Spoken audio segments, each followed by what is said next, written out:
ரொம்ப சோம்பேறித்தனமாக இருக்குது, வெஜிடபிள்ஸ்லாம் அரியறதுக்கு டைமே இல்லை, கடுப்பாக இருக்குது அப்படின்னா நான் உடனே இந்த டிஷ் தான் செய்வேன். என்னென்னு முழுசாக பாருங்கள். கடைசியில் உங்களுக்கு ஒரு சர்ப்ரைஸ் இருக்குது. இது வந்து லைட்டாக நான்வெஜ் கலந்த ஒரு குழம்பு. இதில் வந்து கொத்தமல்லி கருவேப்பிலை போடலாமா வேணாமான்னு ரொம்ப போராடி யோசித்து அதுக்கப்புறம் போட்டுட்டேன்.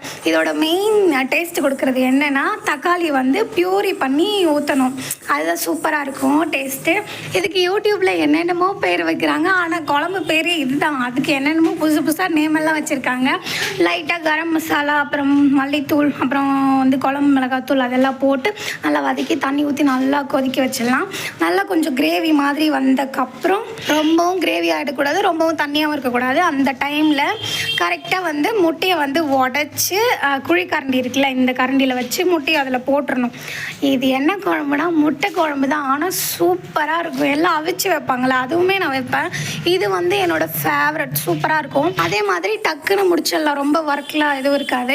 கொஞ்சமாக தண்ணியிலே எக் வெந்துடும். அதுக்கப்புறம் வந்து அடியில் கிளறி விடுங்க, இல்லைனா அடி பிடிச்சிரும். இதுதான் அந்த சர்ப்ரைஸ். சமைச்சு முடிச்சுட்டு வீடியோவே எடுக்க மாட்டேன், நான் ஒரு லூஸ். இந்த மாதிரி தான். இது வந்து அடுத்த